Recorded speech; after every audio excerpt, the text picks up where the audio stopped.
뉴욕 증시가 제법 큰 폭으로 하락세를 보였습니다. 트럼프 대통령이 이번에는 남미 쪽, 즉 브라질과 아르헨티나의 관세 폭탄을 맡기겠다라고 했기 때문인데요.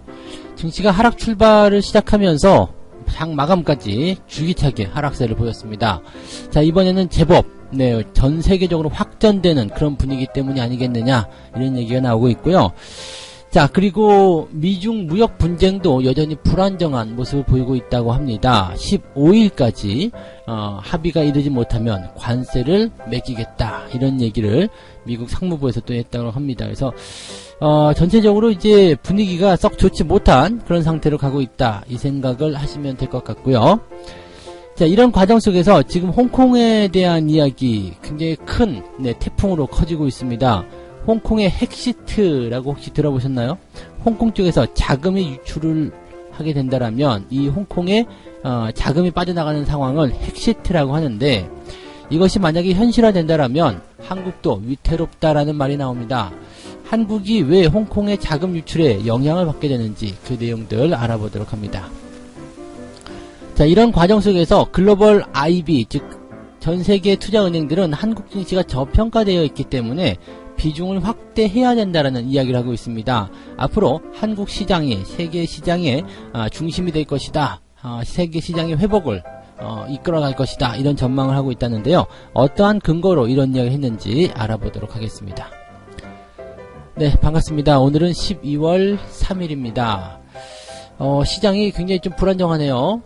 상승 출발했던 것이 하락세로 전환이 되기도 하고, 또 하락세가 굉장히 커지면서 회복이 안 되는 그런 모습대로 변환이 되기도 했습니다.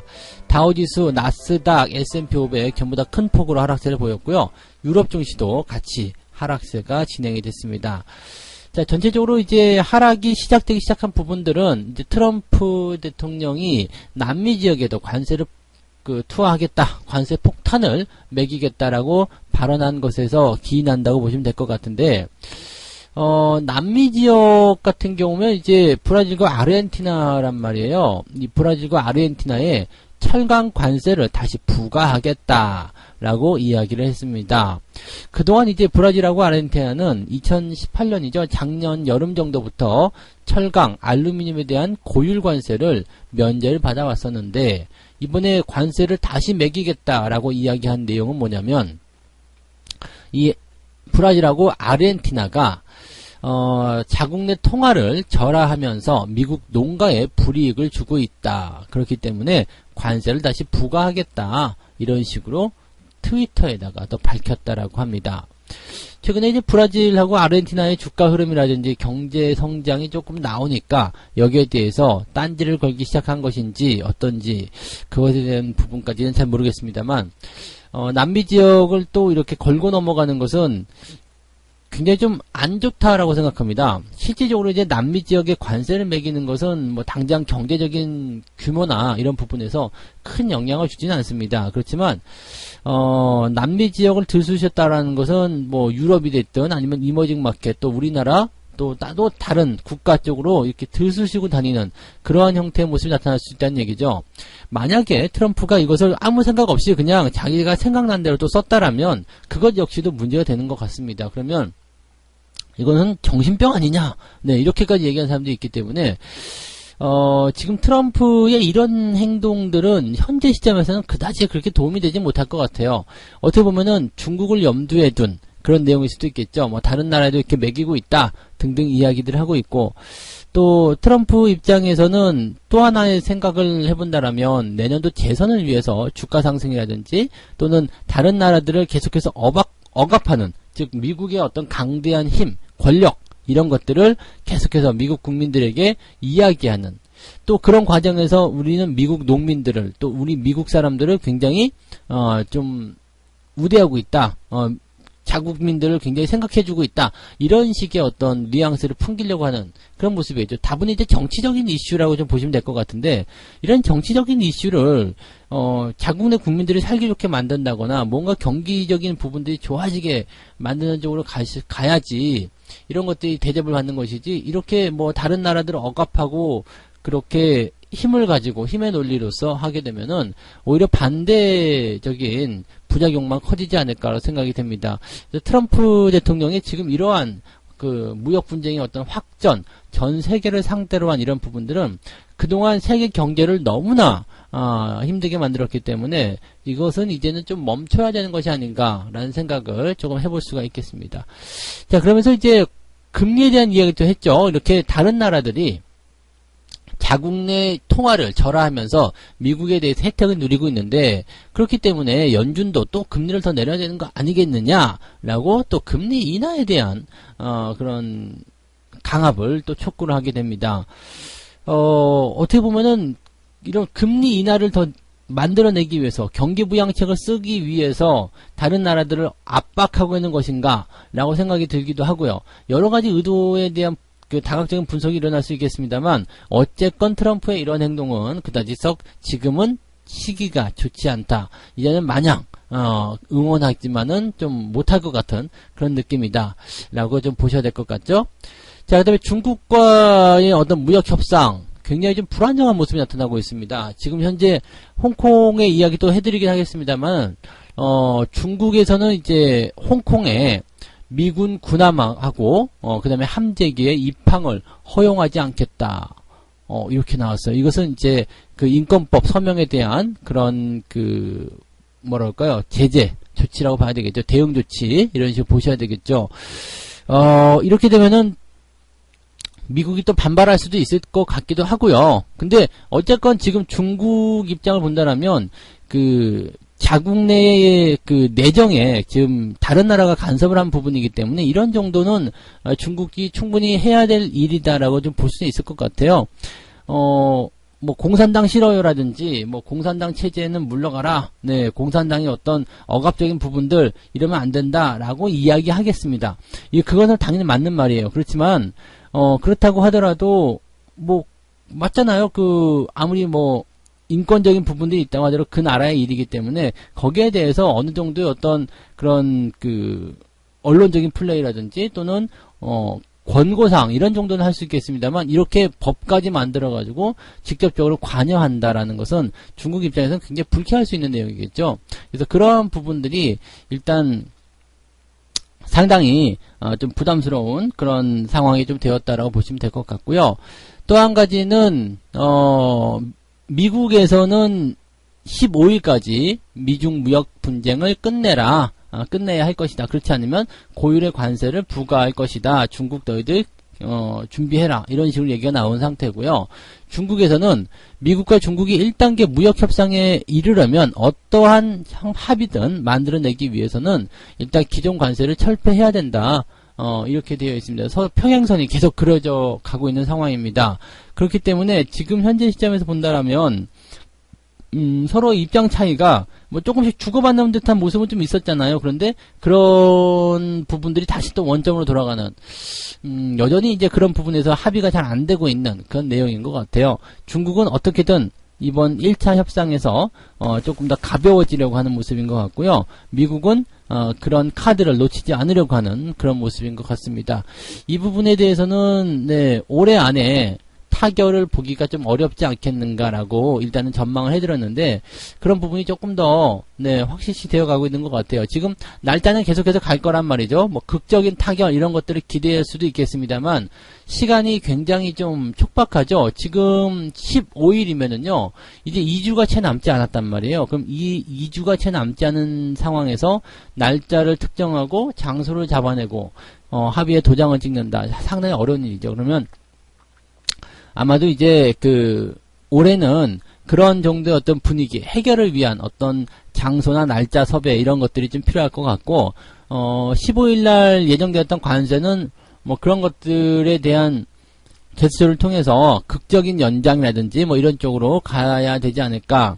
그 다음에 시진핑하고 트럼프가 만나는 것은 내년도 시점이 되지 않을까, 그런 식으로 예상을 좀 해봅니다. 물론 뭐 당장 만들어낼 수도 있겠죠. 뭐 당장 오늘 저녁에라도 극적으로 뭐 다음 주에 시진핑 트럼프 만난다 이렇게 뉴스 나올 수도 있겠습니다만 지금 현재 상황에서는 그다지 쉬운 일은 아닌 것 같다 생각되고, 어쨌든 트럼프와 시진핑이 만나게 되면 무역 합의 1차 합의는 일단 통과가 되었다라고 보셔야 되기 때문에 시장에서는 긍정적인 요인으로 작용을 하게 될 것이다. 이렇게 생각하시면 될 것 같습니다.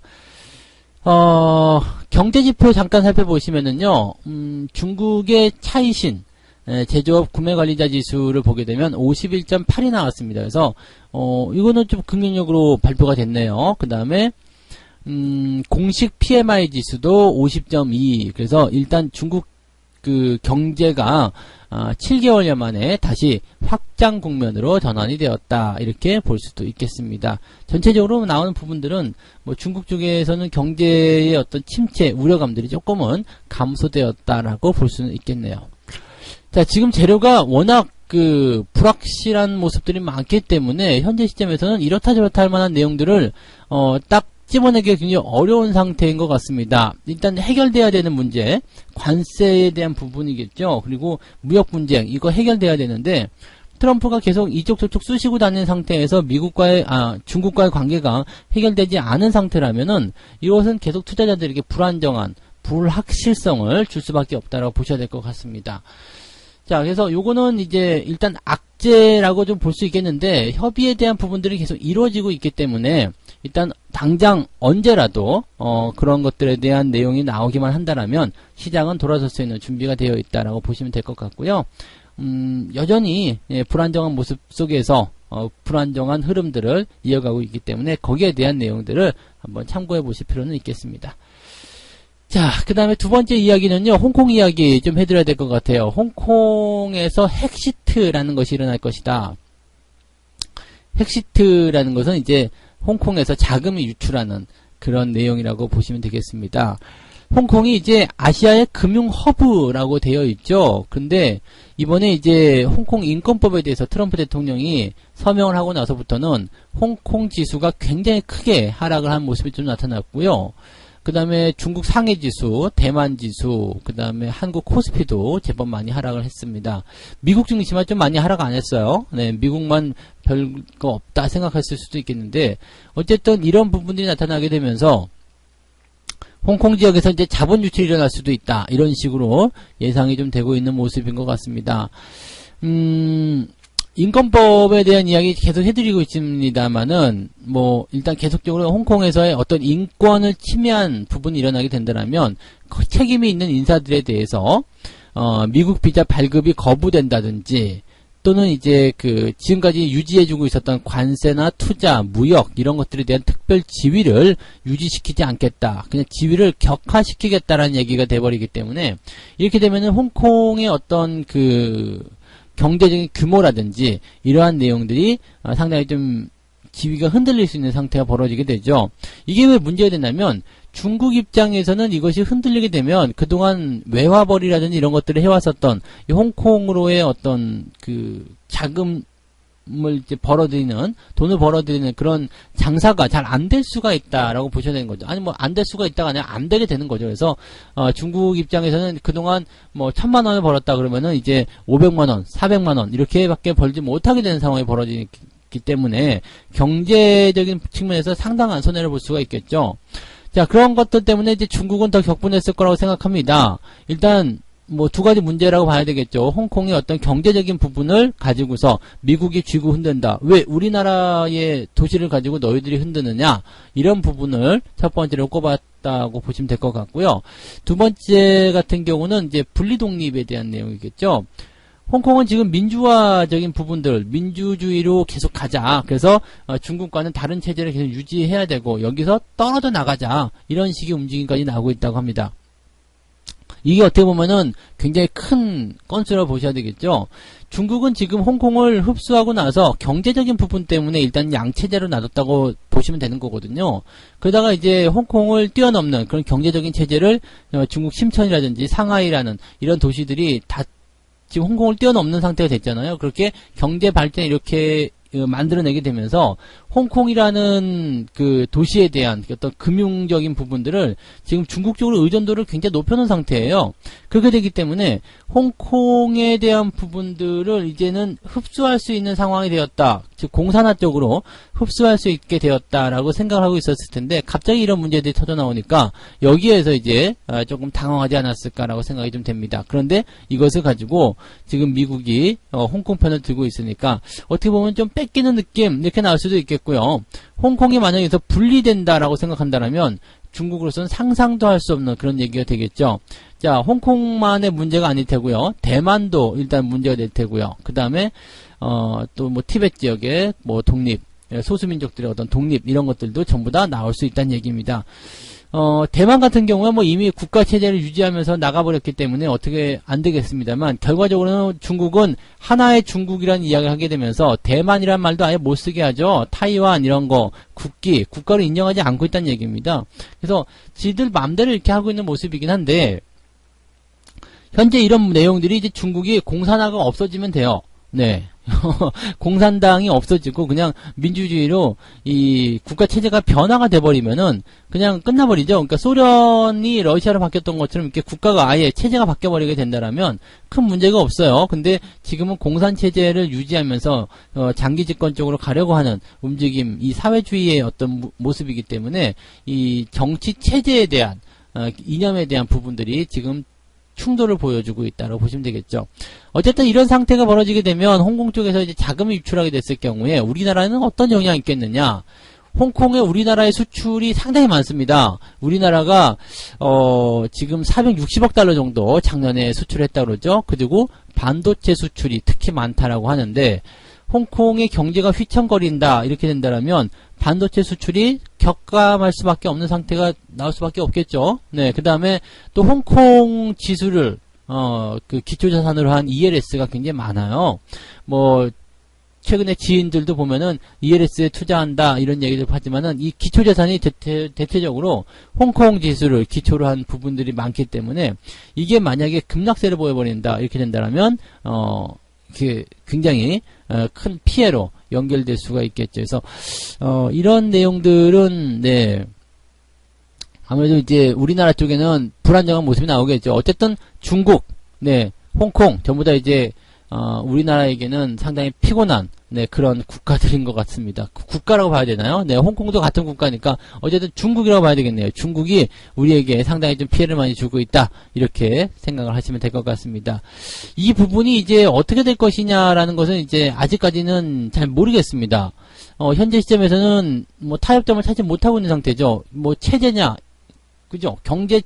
정치적인 체제냐 아니면은 경제적인 부분이냐인데 중국 입장에서는 경제적인 부분에서 손실이 나더라도 정치 체제를 절대 바꾸지 못할 겁니다. 왜냐하면 장기 집권해야 되는 부분이 있기 때문이죠. 그래서 지금은 이제 갈등 요소가 훨씬 더 심각화되어 있다 정도로 생각하셔야 될 것 같습니다. 홍콩 쪽이 변동이 심하면 우리나라도 영향을 받는다 이렇게 만들어 보시면 되겠네요. 안전 소식을 계속 전달해 드렸는데 세 번째 이야기는 좋은 소식입니다. 글로벌 투자은행들이 한국 증시를 저평가라고 이야기하면서 내년도에는 코스피 쪽의 비중을 더 확대해야 된다라고 얘기합니다. 모건 스탠리 같은 경우는 이미 부정적인 요소들이 지수에 반영되었기 때문에 내년도 한국 경제 회복은 굉장히 크게 기대된다라는 얘기를 했고요. 골드만삭스 같은 경우는 이제 테크, 하드웨어, 뭐 이런 쪽, 뭐 기계 이런 쪽에서 한국과 대만이 실적 회복을 이끌 것이다 라고 이야기를 하고 있습니다. 여기는 이제 4차 산업을 중점적으로 두고 한 이야기겠죠.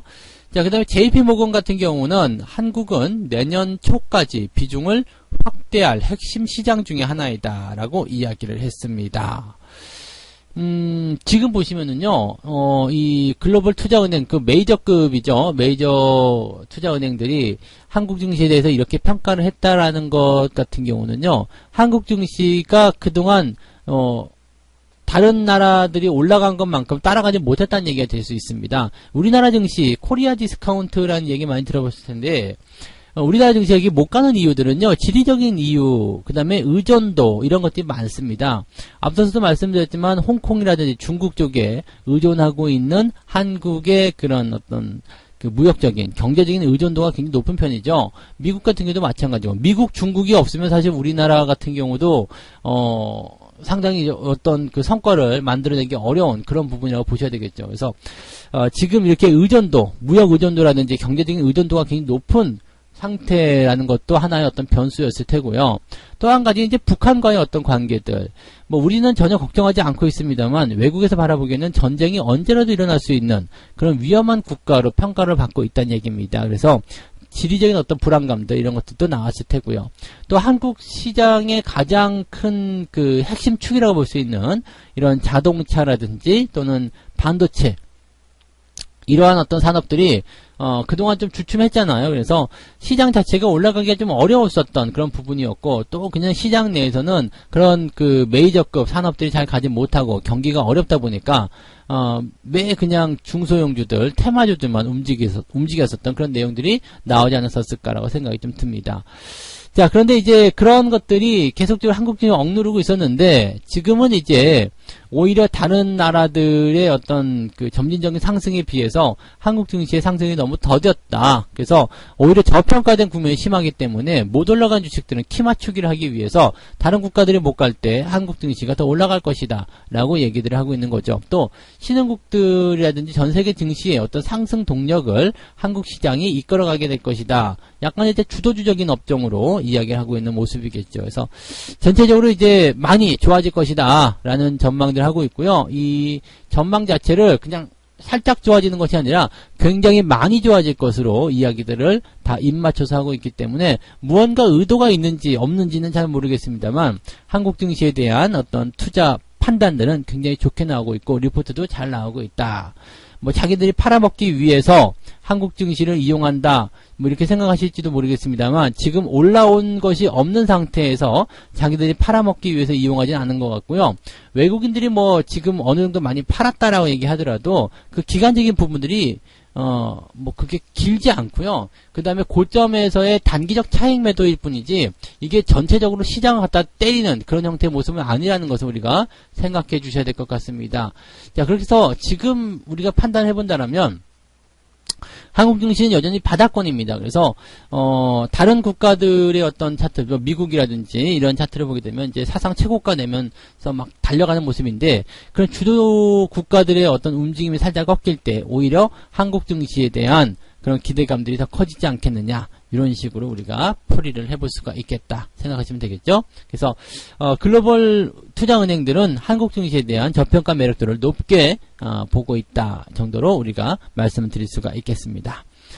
자, 이렇게 해서 세 가지 이야기 말씀드렸는데요. 뉴욕 증시가 상당히 불안하다. 네, 남미 지역의 관세 폭탄을 매기는 것. 물론 이것은 뭐 시장에 큰 규모의 영향을 주지는 않겠습니다만 분위기를 안 좋게 만드는데 상당히 일조했을 것이다 말씀드리고요. 미중 무역 분쟁도 여전히 불안하다. 15일까지 협상하지 않으면 관세 매기겠다. 홍콩에서는 네, 미국 군함을 입항을 거부하겠다 이런 얘기가 나온 상태. 이런 과정 속에서 홍콩의 자금 이탈, 헥시트가 현실화되면 한국도 상당히 위태롭고 어떤 변화가 커질 수밖에 없다라고 이야기를 해드렸습니다. 자, 이런 과정 속에서 글로벌 투자은행들은 한국 증시가 저평가됐으니까 비중을 확대하라 라고 이야기하고 있는데, 자, 좋은 뉴스와 나쁜 뉴스가 공존하고 있는 그런 시기입니다. 이럴 때 어떤 방향을 가져가야 될 것인지, 어떻게 투자를 해야 될 것인지 이런 것들을 여러분들이 잘 판단을 해보시면 좋지 않을까 생각이 듭니다. 자, 책 한 꼭지 읽고 마무리하겠습니다. 사람들의 투자 행태 중 참으로 딱한 것은 파는 시점에 대해서 너무나 무관심하다는 점이다. 주식을 살 때는 많은 시간과 노력을 들여서 회사를 분석하고 싸게 살 수 있는 기회를 찾느라 애쓰고 있다. 그러나 팔아야 할 시점, 즉 리스크에 비해서 상승 가능성이 낮은 시점을 파악하는 데는 정말로 무관심하다. 이거 왜 그런지 아세요? 그동안 좋은 뉴스에 길들여져 있기 때문에 그렇습니다. 좋은 뉴스만 계속 들었는데 지금 그런 뉴스가 계속해서 나오고 있다면 앞으로 어떤 변화 이런 것들을 인정하고 싶지 않은 그런 사람들의 심리가 생겨난다고 하는 거죠.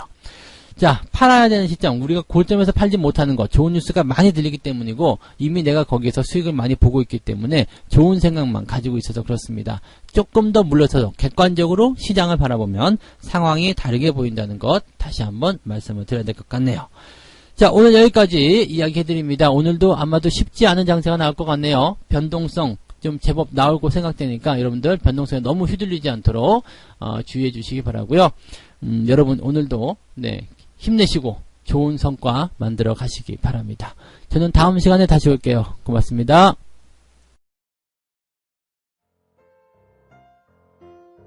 본 방송에서 제공되는 모든 정보는 투자 판단의 참고 자료이며 투자의 최종 책임은 본 방송을 이용하는 본인에게 있습니다.